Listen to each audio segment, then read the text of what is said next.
A data center, in essence, is just a facility that houses computational infrastructure to crunch data. I mean, it's about running programs, problems, and whatnot, but it's the computational infrastructure that exists in this facility to do that and for whatever the reason. But that's what a data center is, and they come in all shapes and sizes. They're for different purposes. Again, the biggest and grandest and most powerful, and the ones that consume the most power, are the ones that these hyperscalers are putting into place for cloud-based, big-time computational AI infrastructure, architecture kinds of data crunching. All right. Well, welcome back to another episode of the Rutherford County GOP Podcast. I'm your co-host, Matt Herriman, here with Ross Bradley, and we're excited today to be joined by the CEO of Middle Tennessee Electric Co-op, Chris Jones. Chris, thanks for joining us today. So Middle Tennessee, obviously, as you guys know, is one of the fastest regions in really all of America. And Middle Tennessee Electric has become a leader not only in delivering reliable power, but also a leader in broadband, economic development, and energy policy discussions.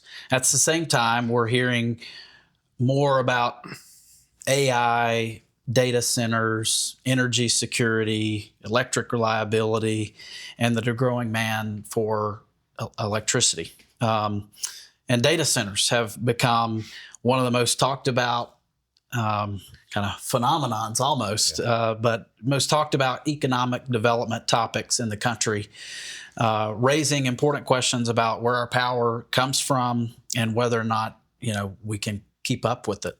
So today we're here to talk with Chris about what's driving those conversations, how Middle Tennessee Electric is preparing for the future, and why Tennessee is becoming increasingly important in the national energy conversation. So thanks again for being with us. My pleasure. We're excited about this discussion. So let's start with what's happening right here in Middle Tennessee, because the growth we're experiencing is really at the center of this entire conversation.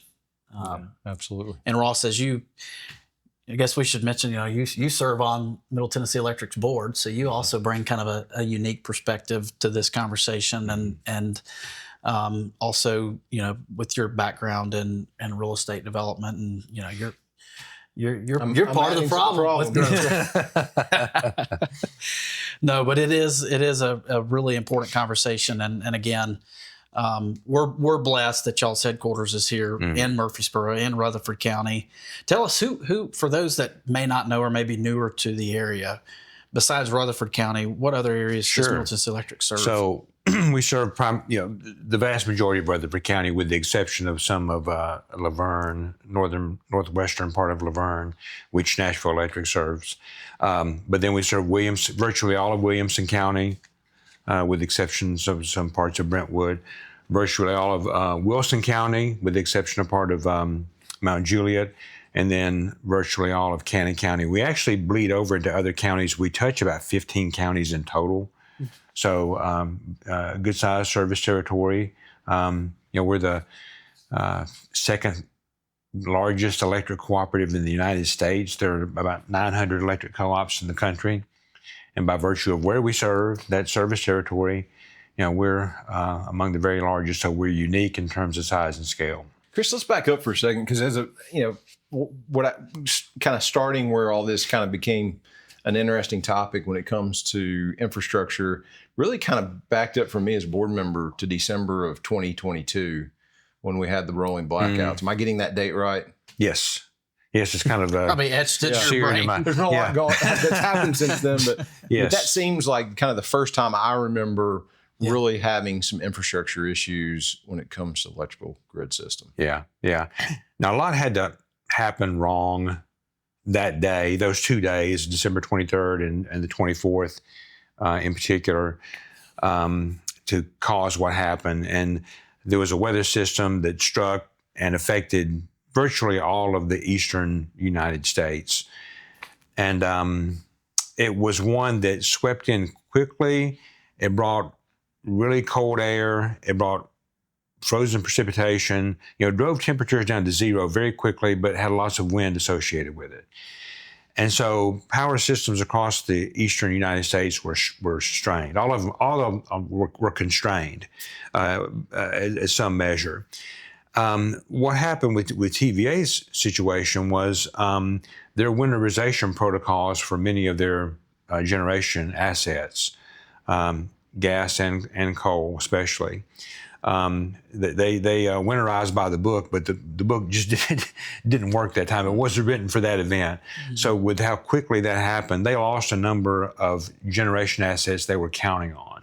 They didn't have access to those. And then, as they have the flexibility to do, when they reached out to the open market to say, okay, it's time for me to execute on this contract I have with you, those resources said, well, I'm sorry, we don't have enough as it is to keep up with what we have, and they didn't have access to that.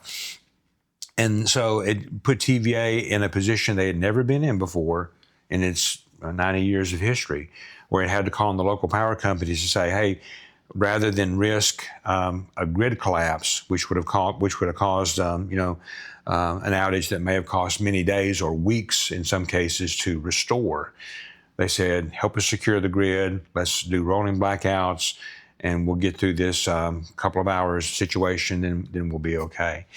That happened on December 23rd and the 24th.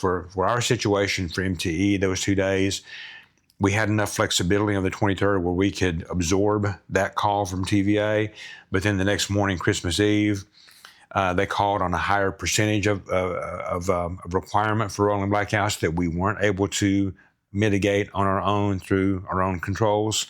And so we had to, and that was a tough call, Ross, as the CEO of MTE, giving the green light to say, okay, I'm going to, cut off 15,000 members with the flip of the switch here, and I'm going to do that every 15 minutes until we get through this window. And it took about 2 or so hours to get through. Now, they weren't long in duration, but we had never been there before, never had to do that. And it kind of shone that bright light on the fact that, we don't have as much capacity and flexibility that we've enjoyed for many, many years. So let's talk about one thing, just so customers and viewers here can kind of understand. I know pretty much everybody that watches the Rutherford County GOP podcast is a member of is a member of Middle Tennessee Electric, with the exception of a few areas that are NES customers. So just to clarify, we're not producing power, we're really just distributing power. Explain the relationship between TVA and Middle Tennessee Electric. Yes. So for the vast majority of the power we distribute, we have a little flexibility from TVA now that came available to us about 5 years ago through a contractual change, which we're thankful for. We can generate some of our own power, but no more than 5%. The vast majority TVA generates, and they generate through many different resources. We can talk about those in a minute, but nuclear being among them, and I mentioned gas and coal a while ago. But TVA generates the power. They transmit it through a network of transmission lines and substations to us. We pick it up at the substation level, TVA power, and then step down that voltage until we get to, homes and business, transformers and homes and businesses. And so, so that's how that works for all the local power companies. Here within the public power model, the TVA area, as we call it, which is Tennessee and other states as well, there are 153 local power companies like Middle Tennessee Electric, like Nashville Electric. We're among the very largest. In fact, they're number one, we're number 3 in terms of size. But all those local power companies exist to distribute the power that TVA generates. I'm always amazed for every dollar of a person's bill that they get, 75% of 75 cents of that dollar goes back to pay for TVA's energy. And basically, you operate all of Middle Tennessee Electric on 25 cents out of every dollar of someone's bill. So if you get a $100 bill or a $200 bill, $25, $50, depending on what the size of that bill is what comes back to Middle Tennessee to operate and to pay all your staff, which is amazing to me when you think about, the amount of money that goes back to pay that base load energy cost. That's right. That's 75 cents. That's a minimum. It can be as much as 80 that's coming in that we get back to. Power costs, by far, our most expensive piece of our equation. And it doesn't give us much room in terms of rate. We're going to make rates as affordable as we can, and thankfully our rates are about 40% below national average, which we're very proud That's amazing. of. Mm-hmm. But again, the vast majority of our cost comes to pay that bill to TVA, which is an important factor, because when I see my bill go up and down, and I think, well, Middle Tennessee Electric raised prices, it's that's not the case, and many times it's no different than when I go fill my pickup truck at the gas station. A lot of our base load generation is natural gas driven today. And so if gas prices go up, they also impact your energy bill. And so when you see an increase in your rates, that's not always due to Middle Tennessee Electric raising rates. It may be because of where the economy's market or commodities market is at with natural gas. It rarely is MTE. And again, those realities you're speaking about, Ross, that's right. We've only increased rates as MTE in the last 20 years, a couple of times for our benefit. But TVA has fluctuated, and again, month to month, there's a fluctuation with the cost for fuel, and that's not gasoline. That's natural gas, as a fuel, coal, nuclear fuel, and the fluctuations in the markets and the fuel cost adjustment they have as part of our rate helps them to manage that cost over time. Let's circle back for a minute around this conversation of what these rolling blackouts and some of the things that happened, because obviously that was 2022, end of 22. What are some things that have changed as a result of that? And I guess was it just literally, no pun intended, the perfect storm? Because obviously we've continued to see growth since 2022 exponentially since then, and we haven't had to deal with that again. So what did MTE do? What did really, I guess, TVA, who, as we just talked about, generates the power? Yeah. What have they done to essentially try to rectify that from happening in the future? Yeah, TVA has done a number of things, and let me start with a point you just made, though. MTE within its distribution system, our distribution network, we have good flexibility. So that rolling blackouts that day was not an MTE problem that was caused by MTE. We helped to mitigate the issue that TVA had. Mm-hmm. And so the flexibility we have helped us to do that. So from a system standpoint, MTE is in good shape. TVA right away took a number of steps operationally to help with the next incident that would be similar. So the winterization book I was telling you about, they kind of just scrubbed it, and so they had to change it whole cloth, and they really did a lot quickly to do make some operational tweaks in terms of preparation for next time. But moreover, they have been working to increase their generation capacity, because that time in 2022, we were beginning to see, for the first time in about 10, 12 years, a movement in the demand curve. So power demand had been pretty flat for about 10 or 12 years. And then it started with the pandemic, and coming out of the pandemic, it started increasing more, demand. Many reasons why, which we'll talk about some of those. But still, demand was beginning to increase. So on the heels of that incident in particular that shone the bright light, TVA began to work quickly to bring more generation assets to bear for the system. And the bulk of that has been through natural gas generation, which is, it's among the more affordable, easier to bring online with speed, at least somewhat, and also have a good amount of generation when you bring those assets online. Mm-hmm. They brought some solar and things like that online too, but primarily it's been natural gas. So TVA is in a much better shape with regard to capacity than they were in 2022. And for the next several years in front of us here, the next 5, TVA has plans to add a lot more capacity to make sure they're keeping up as best they can, at least, with the growth that's projected. Yeah. Obviously, we have population growth that's causing demand to increase. Chris, what are you seeing as the main drivers? Is it primarily population growth, or are there other things that are causing that base load demand to continue to get tighter and tighter? Yeah, it's certainly population increase, Ross, for MTE. So just to kind of put it in perspective, we just crossed 360,000 customers, 360,000 meters. So there's more than that people wise, but meter wise, 360,000. Yeah. We're growing at what, 10,000? 10 or so thousand a year. And yeah, like if you, and we're going to just, if you go back 10 years and we'll add in, of course, we had the merger with Murfreesboro Electric in 2020. So let's just say those systems combined, but go back 10 years to 2016. For each of those 10 years across that system, we've added 8 to 11,000 or so every single year. So that's a lot. Significant. Yeah. But it's pretty steady, continuous growth. It's been very steady and very consistent. Now, interestingly, though, which is important because when you're planning, that's what you want is steady and consistent. The spikes are what may give you problems. That's right. So, I mean, it's we have a lot of growth, but it's a good problem to have, and it's consistent. But yeah, in terms of per capita usage, though, that has actually stayed steady or gone down just a bit because of efficiency. I mean, heat and air systems are much more efficient than they used to be. Refrigerators, washers and dryers, they're all more efficient. Now we have more stuff, more electronics in the home. So it's, that's stayed fairly steady. But again, we've had such an increase in population that it's driven our demand as a system up considerably over those 10 years. But there are other things too. I mean, in the C&I space, we're seeing lots more businesses. Energy-intensive businesses. We're going to talk about data centers later. Across the valley, there are, a few of those that have been cited. We're expecting to see more of that. But then electrification, industrial electrification, which is something most people probably don't think about.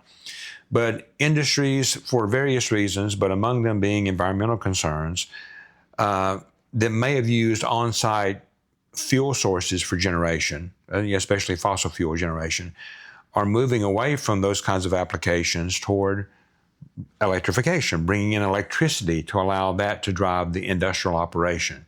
And that has increased demand for power as well. So you got in-migration of people, you got electrification across industry especially, and then you have technology, AI, data center related entities that are beginning to, be part of the economy and our demand curve.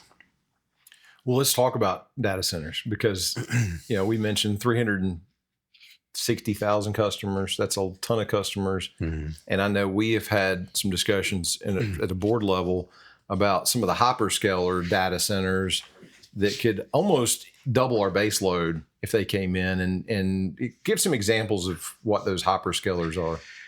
Yeah. So when you talk about the hyperscalers, you talk about the sometimes referred to as the Magnificent Seven. The really big companies that seem to have all the cash in the world. That are so successful, and we're glad they're successful. But it's the Googles and the Metas and those companies like that.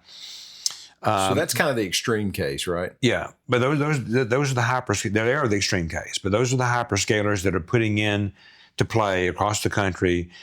Data centers that are of a magnitude that you described a while ago that can be up to 1,000 megawatts of demand. Now, we haven't seen any of those in our area as yet, but they can be of that scale. And again, you talk about Middle Tennessee Electric's demand. Our peak demand of all time was in the 2,200 or 2,250 or so megawatts for the whole system. That's everything. That's every home, every business, from Nissan to a single apartment over here.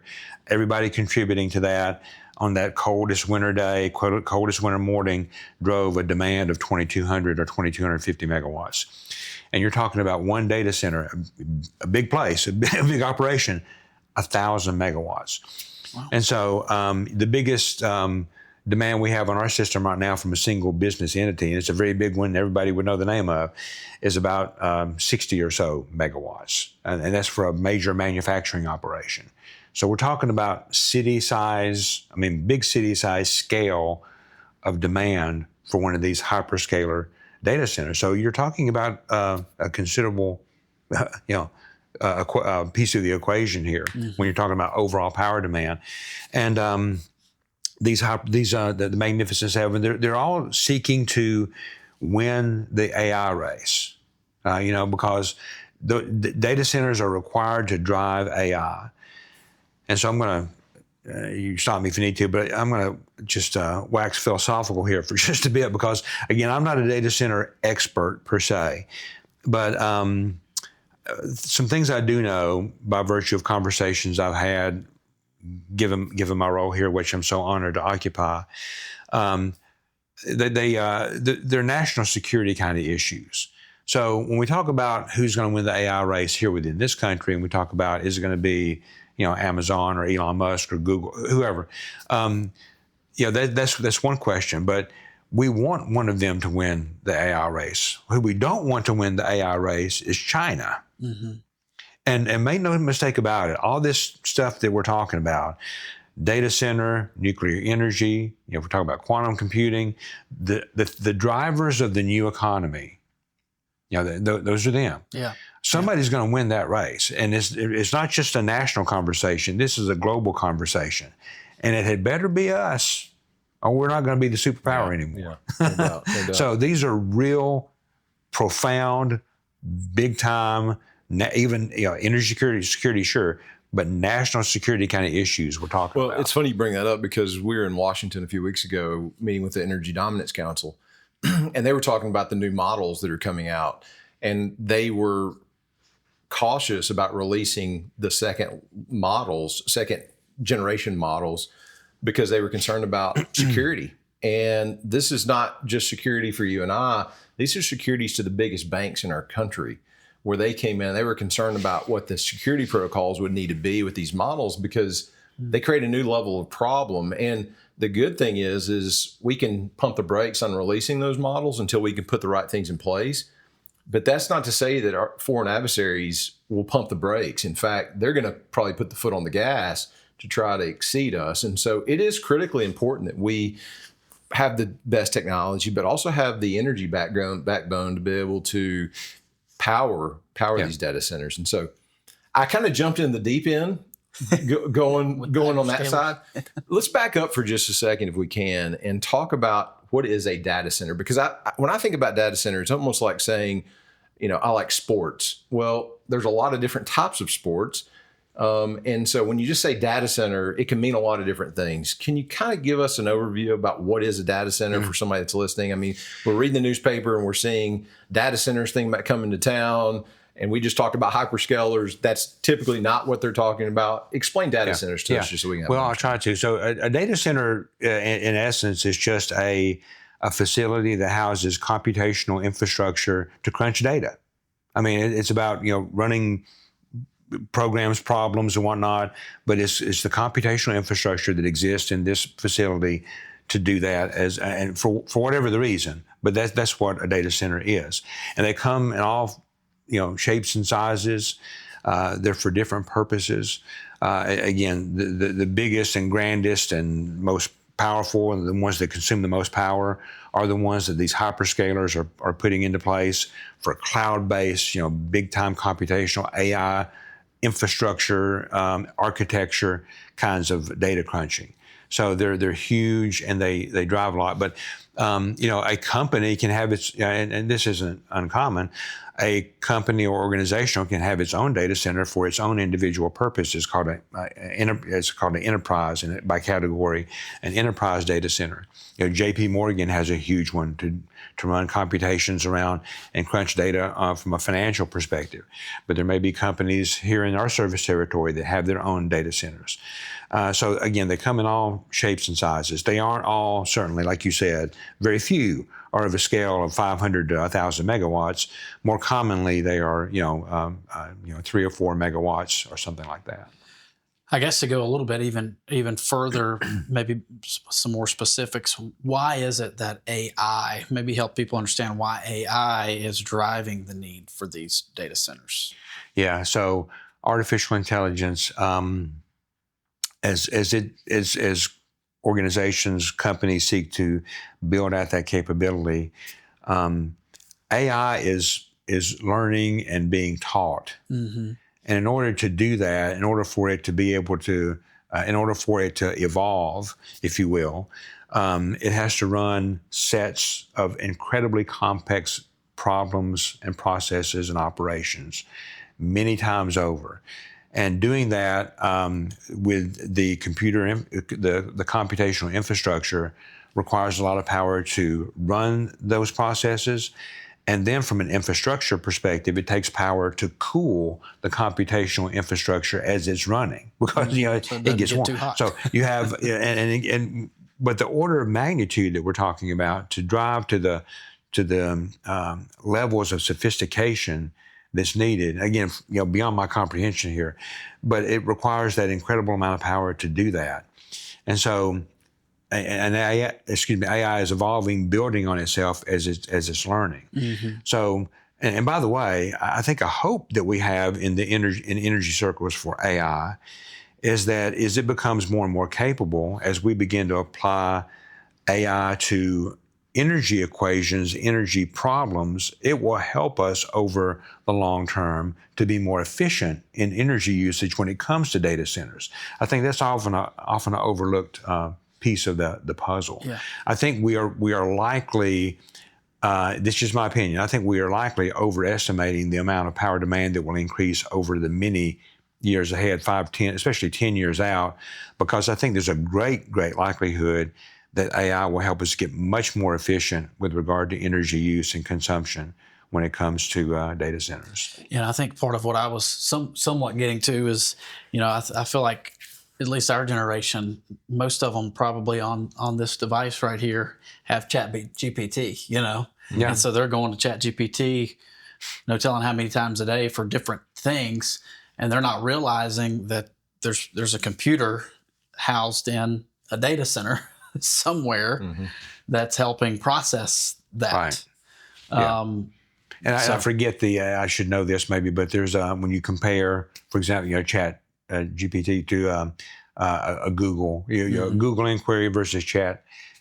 So it's orders of magnitude greater from a power consumption standpoint. Yeah. I mean, when you're talking to your phone, you don't see a difference, and you may get a more robust response, of course, from Chat. But as far as what's behind it and the computational horsepower required to deliver, it's much greater than a simple Google search. And you multiply that over many times with the types of processes underway and platforms. Yeah. I've heard TVA talk, and I would love to hear your thoughts on it. I've heard TVA talk about, using their models to evaluate when there's a load demand to a certain area.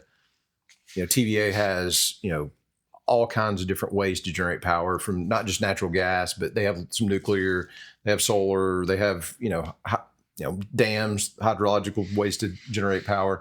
And they can evaluate the entire system that they have and figure out what is the most efficient way, based on commodity pricing and a host of different things, on what is the most efficient way to send power to that group of customers.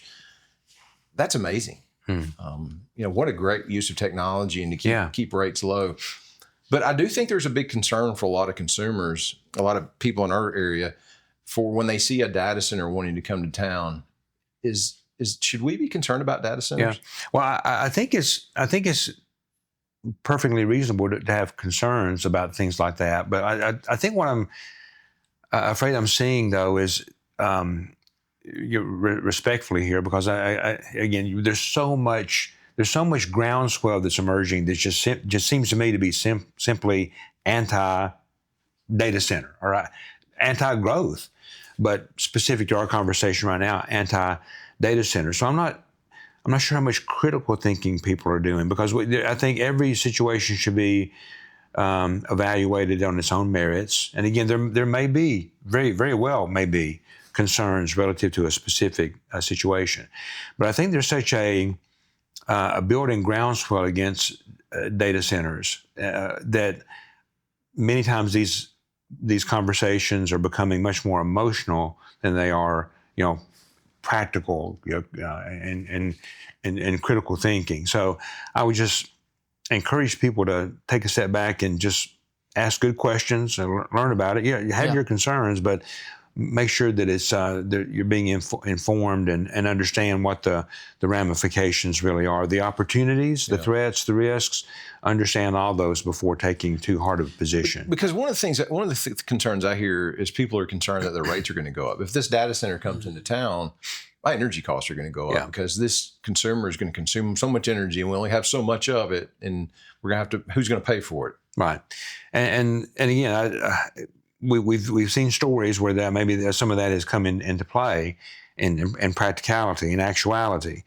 But protections have been put in place. You mentioned the White House Dominance Council. I've had the opportunity to have a few conversations there, and one thing that we heard the day we were there, Ross, from the White House Energy Dominance Council is, who, by the way, told me in very plain terms that they, are interested or motivated to see the United States win the AI race, and they know data centers are going to be required to get that done. But they told us that day that, if you have concerns in your area about data center coming, about costs going up, that they should point back to the administration and say, hey, we put protections in place to make sure that's not going to happen, that they'll have to bear their own costs with regard to that.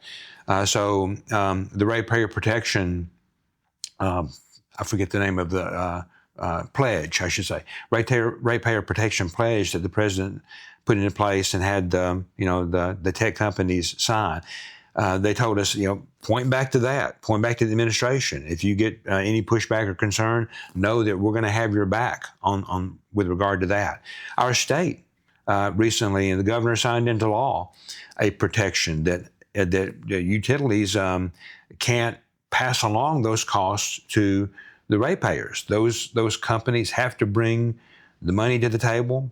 Maybe they have to bring the generation assets to the table. TVA is motivated to make sure that ratepayers don't bear the brunt of these extra costs. They're putting in new rate structures to make sure that we're accounted for, that any cost that comes to bear with regard to data centers is not going to hang on the back of the ratepayer. So I think we have a number of protections that are put into place as we have these conversations and assess for these kinds of things on the local level. But I think what we're seeing, though, is, again, this groundswell, this anti-data center groundswell, while people may be not thinking about those protections, and maybe they're not also thinking about the opportunity that's there, because we're talking about significant tax revenue. And again, we don't want to be left behind in this new economy. Yeah. Again, we want to make sure that it's smart, that it's put in the right place, and all those things. I certainly understand that, but we don't want to just be just have a no mindset when it comes to being part of the new economy. I mean, I'm encouraged by what I see from Tennessee about us being a leader, whether it's nuclear power, quantum computing, and also AI, and we're going to have some data centers put in the right place for that to be real, for us to be part of that equation. Data centers need to be placed, in geographic locations to where the latency issue is not a problem. Information traveling from one place to the other. So there's going to be a need to space out these data centers in such a way that that doesn't become a problem. And so we don't want to be left out of that equation. And candidly, when a hyperscaler, if the Magnificent Seven comes knocking on Tennessee's door, we better listen to that conversation, because they're going to bring incredible opportunity. Again, it's got to be put in the right place. I get all that, but they're going to bring incredible opportunity along with the complexities of power delivery and water delivery and all those things. Well, it's interesting because it seems like if we can guarantee ratepayers that their rates aren't going to go up, and that we're going to be able to maintain an adequate base load so that our power works when we need it to work. And if we're not damaging the environment, if we're not damaging water supply and putting, foul water back into the system, if we're able to guarantee those things, and it works from a planning standpoint so that we're not taking away property that could be used for other better uses, to me, it seems like a reasonable discussion from a planning standpoint that we should probably start thinking about these things. When you think about it from a national security standpoint, and a host of other economic development and making sure that we're, staying ahead of the curve for the future generations. It's an interesting topic, because I've heard a lot of the same things you're talking about, where people hear the word data center and they immediately, I think I opened up the newspaper this morning and was reading that a country music personality was opposing a data center in Nashville. And that's not always bad. I mean, there's certainly locations that it doesn't make sense. But I think our first instinct can't be no. We need to be able to start to study a little bit more about what does that mean. And to hear you say that, those data centers aren't going. You're evaluating those data centers when they come in, and to make sure that it doesn't have an adverse effect on members, and there's laws in place in our state. That's a big deal. Yeah, I think so. But I think you're right, Ross. I think it's become, and we shouldn't let it be this way. It's become word association. Data center bad. Data center bad. And it can't be that simple. And I'm not saying, I'm not trying to broad brush, and I want to be respectful with what I say, because again, I can appreciate concerns, but let's make these opportunities and assessments a real conversation, not just cut off. Yeah, and I appreciate what you say about almost embracing it, because otherwise it's going to go elsewhere, and it's here to stay. It's the future, and outside of just infrastructure related to AI, I tell people all the time, I don't think I will be replaced by AI in the workplace, but I may be replaced by someone who knows how to use AI in the workplace. And it's really like that with on the infrastructure side, is we've got to really take a step back, not think about it emotionally, think about it critically, have conversations like we're having now. And it's kind of like, oh, you know what? This could actually be a good thing for my community if one of these decides that they want to come here. And so kind of along these same lines, how much additional power demand do you expect AI and data centers to have over the next decade? Is it even possible to quantify? Well, at a local level, it would be really hard to quantify that. But TVA has expressed their thought that their data center related demand will double by 2030. And I'm thinking that their percentage right now for total data center demand across the system right now is about 16%. I think that's about right. So they expect by 2030 for it to be about 30%. Yeah. And again, we'll see. We tend to overestimate these projections, but again, we'll see. But that's what they're estimating right now. Let's talk about where our energy's coming from. Yeah. So you mentioned earlier we're pouring a ton of money in natural gas generation. Yeah. Reliable, pretty affordable from what it costs to manufacture a generation plant. I guess the downside is if we get in a war with between Russia and Ukraine, or if we get in a war with Iran, that's not always super affordable. The gas prices tend to swing. What's the future of energy? Is it going to be natural gas, or is it going to change? I'm seeing the governor put some money in nuclear here. I know. I'm a big fan of nuclear energy, and right now, for TVA, about 45% of our total capacity across its generation portfolio is nuclear, which is great. We have a high percentage, and it's very reliable baseload generation, always on, carbon-free generation, and those resources last 100 years. It's fantastic. Yeah. Compared to natural gas, what is that, 30 years? Natural gas, typically 30 or so years. You can squeeze them out sometimes to 35, 40, but they're not as long-lived as nuclear. Now, I think we're going to continue to see lots of natural gas generation. I think that's going to continue to be. We're calling it a bridge fuel, and I'm hoping that it is, because I hope we get to more nuclear. Because I think we need that kind of dependable baseload carbon-free generation for many, many decades to come.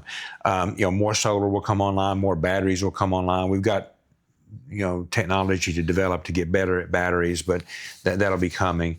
But Tennessee is in a unique position, TVA and Tennessee, to lead with nuclear power, and it's exciting to me to think about, and I'm hoping that it continues to evolve. But another message that we've been carrying to Washington through our different associations is that we need a national nuclear strategy. We really do. It seems like there's never been more agreement that nuclear is the way to go, and we need to make it happen. But so everybody agrees that we need to do it. We just can't figure out how to do it, and we need to figure out how to do it. And I think the federal government really needs to take a stronger leadership role. And I think the administration has done a number of things to streamline regulatory and things like that. But part of the issue, the biggest challenge of the issue with nuclear is the upfront cost for new nuclear. And again, some private enterprises are developing interesting next generation nuclear, smaller modular reactors, things like that. But the next generation, the new nuclear, to get things started again, we're going to have, I think, federal government leadership. I think we need standardization. We need more of a more stronger role for the federal government to play to get this ball moving. I think TVA can be leveraged to be the vehicle through which they do that, and I hope they do. But again, back to the points we made earlier, we can't. We shouldn't expect TVA to bear the brunt of all those upfront, first of a kind of a costs and hang it on the back of the TVA ratepayers only, when there will be a national benefit in learning lessons about how nuclear can be developed and then built on a larger scale, better, faster, cheaper, to benefit the whole country. Those are the kinds of things we need to do, but we can't hang the invoice, the payment, strictly on the back of the TVA ratepayers. What are other countries doing on nuclear today?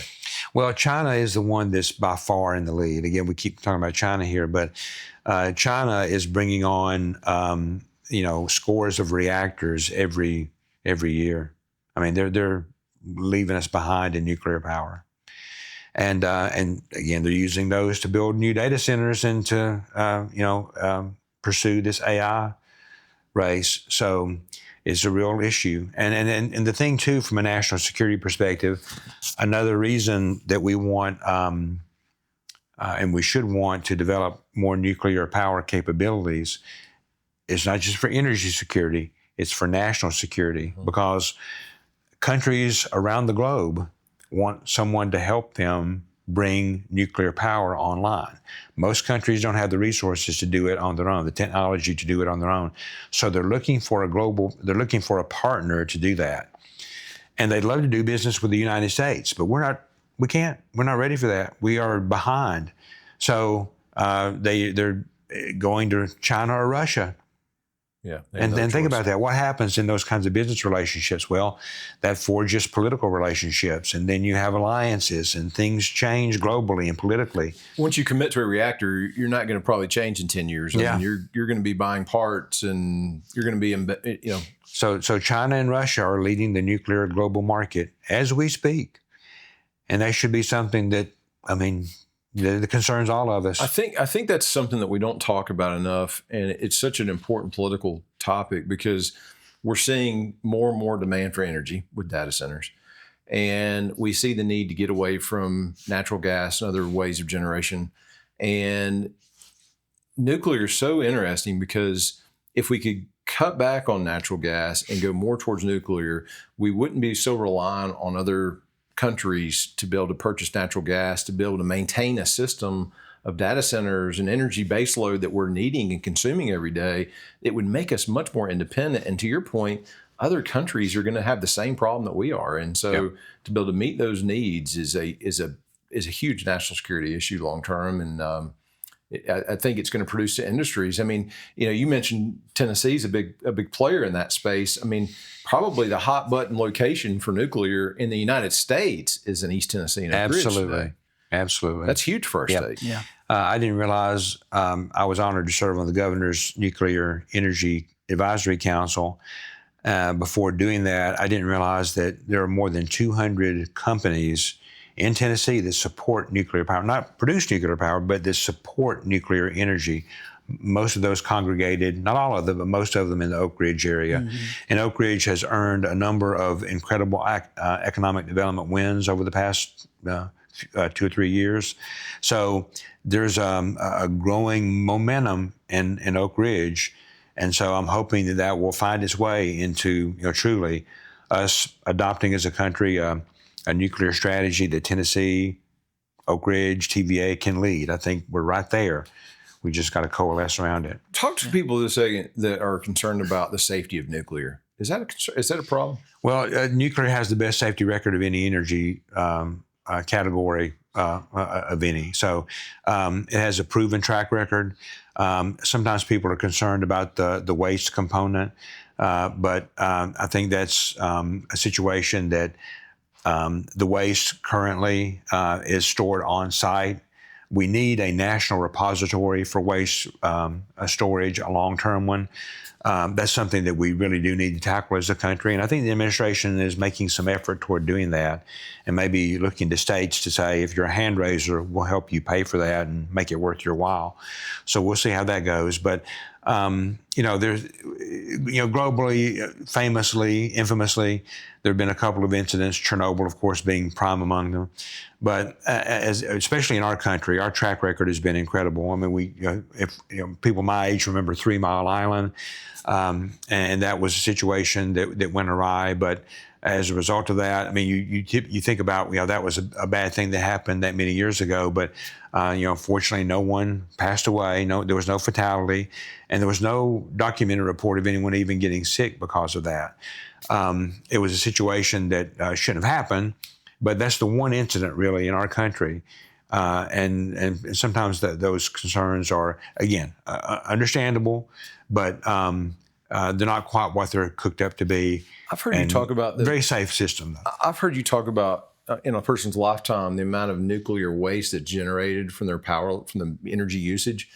I think you told me it fits in a coffee cup. Yeah, that's right. Yeah, it's compared to others and the waste is produced, it's just minuscule.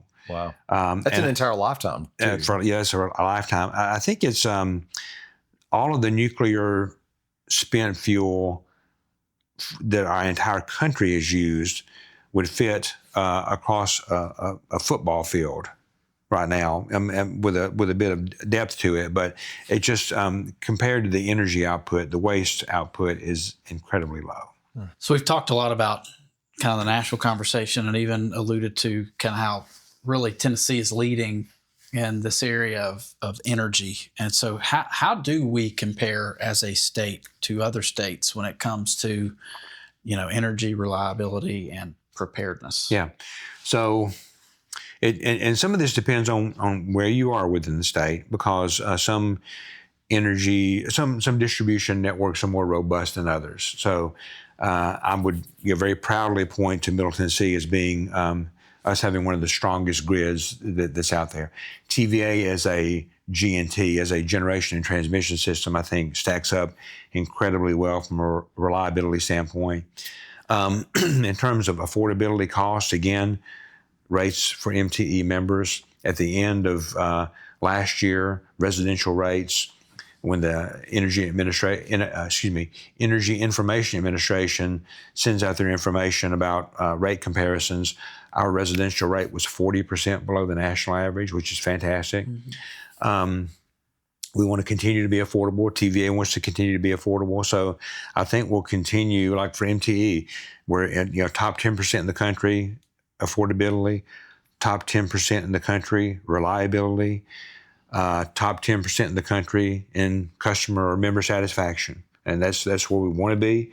Only want to work to continue to improve. So I think we're in a good place. Talk about our grid nationally speaking. I think, you always hear people that it's a legitimate concern. Is there a potential that, someone could come in and hack the grid and create massive outages? We talked about TVA is who we get our power from, but it's fragmented across the United States. Explain that a little bit to folks that aren't familiar with that. So sometimes you hear the term national grid. We really have three major grids across the country. There's the Eastern Interconnect, the Western Interconnect, and then Texas, essentially ERCOT. But within those grids, there are regional transmission organizations many times.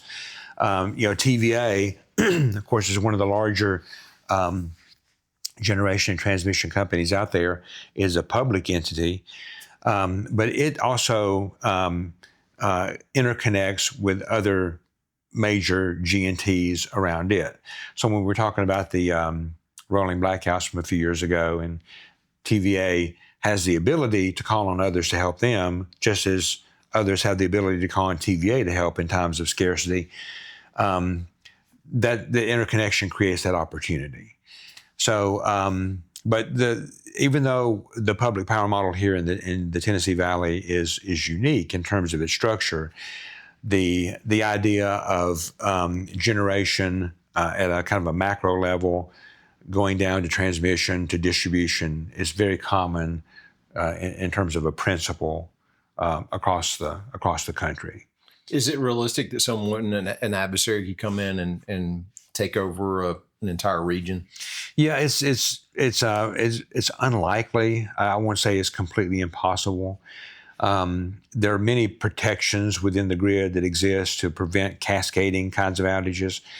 We've had them before. I believe it was the early 2000s. There was a cascading outage that happened across the Midwest and into the Northeast because of, ironically enough, tree trimming issues that weren't vegetation management issues, and one of the G&Ts up in I'm going to forget if it was Ohio or but somewhere in that area, that led to some cascading outages. But we learn lessons in situations like that, so even more protections have been put into place to prevent things like that from happening. There's always the concern about cybersecurity and what foreign adversaries are doing in that space in particular, and we need to be cognizant of that and working to protect ourselves against that. But do you feel like the small modular reactors, the SMRs, do they help solve some of that problem? So, and I mean that by, could you take those small modular reactors and put them closer to the energy demand sources? So if a let's say a data center or a company that uses a lot of power, could you put several small modular reactors near where that source of demand is at, and that way you're not having to run it a long distance through transmission lines?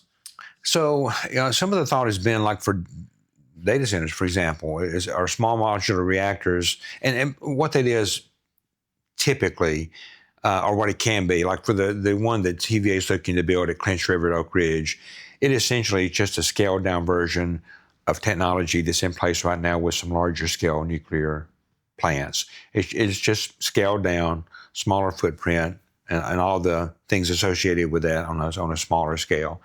But it's been talk about doing that for data centers specifically. And so a lot of what we're hearing about and talking about, especially on the TVA front with data centers, is that I've heard at least, is that these entities that are bringing potentially data centers online, perhaps them paying for their own on-site generation, which could be, an SMR. So they pay for the generation. TVA operates the facility, as it were, and they take the output of that energy. And so in framing it and structuring it in such a way, there could be a benefit of TVA accessing that generation in the case of rolling blackout like type situation where power demand is very high, to help them manage the overall grid. But otherwise, it could be confined just to the use of that data center. And again, it could increase some protections relative to that with some type of an attack or something like that, where it's more isolated. So I think that's possible.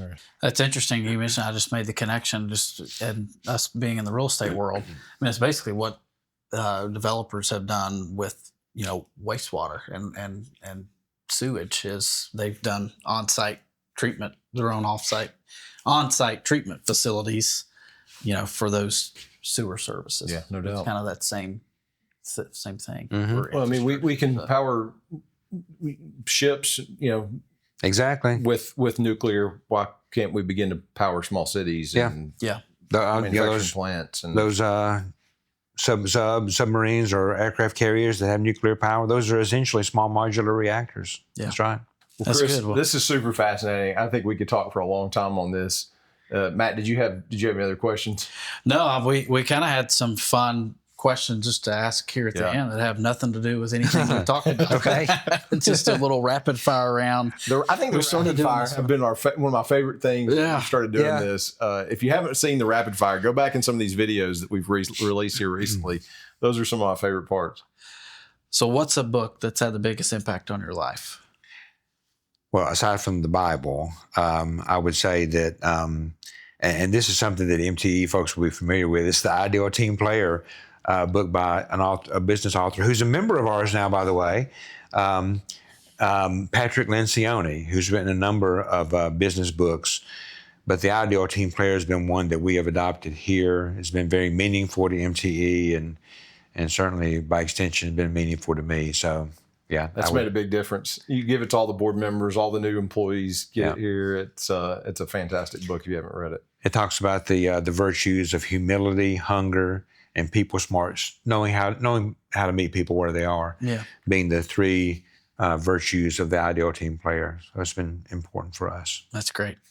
What is something you know today that you would have paid any amount of money to know when you were young and starting your career? Yeah, to drink more water, I think.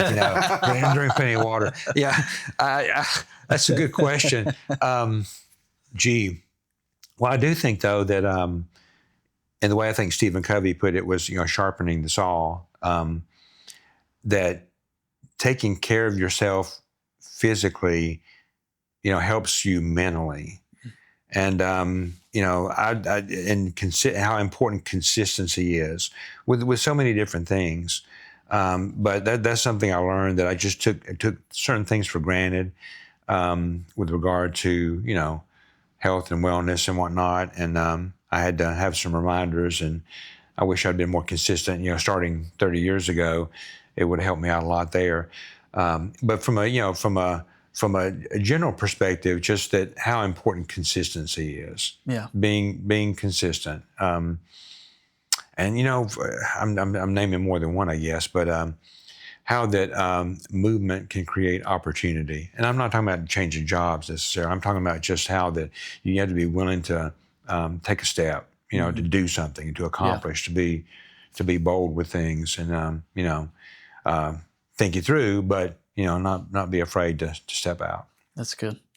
So if you weren't in the utility business, what would you be doing? Yeah, I would probably in the communications realm somewhere. Okay.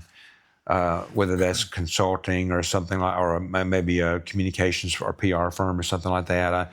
My degree, I was privileged to go to University of Tennessee, and I got a degree in communications, and I've used that in many different ways and respects, and it's been a benefit to me. I didn't get that degree to set out to be a electric co-op manager. I've been very blessed to find that career path. But if I wasn't doing that, I think it's likely I'd be in that career field. I feel like we should have struck that question. As a board member, we spent a lot of time trying to make sure that Chris is not thinking about what it would be like to be outside the utility business. I appreciate that. If you had chose a different career path. We're glad you chose this one. Thank you. All right, Chris, another question I have for you. Why United? Why did you get in the broadband business? So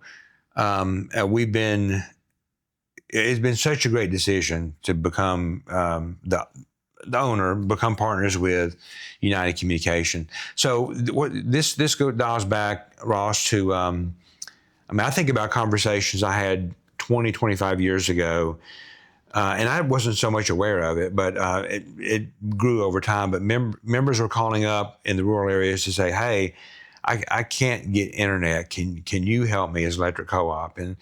And quick research determined that, well, no, we can't. I mean, we can't get into that business even if we wanted to, because we weren't enabled by state statute. In fact, we were prohibited from that. So we really couldn't help members who had, and that need just kept growing. And so we worked with the state legislature several years ago to get that law changed to open that door to us. And then as we evaluated the opportunities that we could step into to meet that opportunity, we were blessed to have United in our backyard doing great things. They'd recently been acquired by William Bradford and a partner. William Bradford's the current CEO of United. But we began to have conversations early on when that law changed. And, a year or two later, we had a business relationship. And we began to infuse capital into United, work together closely with them. And because of that and the great work United has done, we have brought high-speed, high-quality internet to thousands of our members that didn't have it before over the last 5 years. So it's been an incredible journey to see that. Much like the rural electrification movement of the 1930s, there was just no option out there for so many people. And now, because of what we did together, which I'm very thankful for, we had support of the board and the membership to do it. It has been a great investment that's paid itself dividends already many times over and will continue to.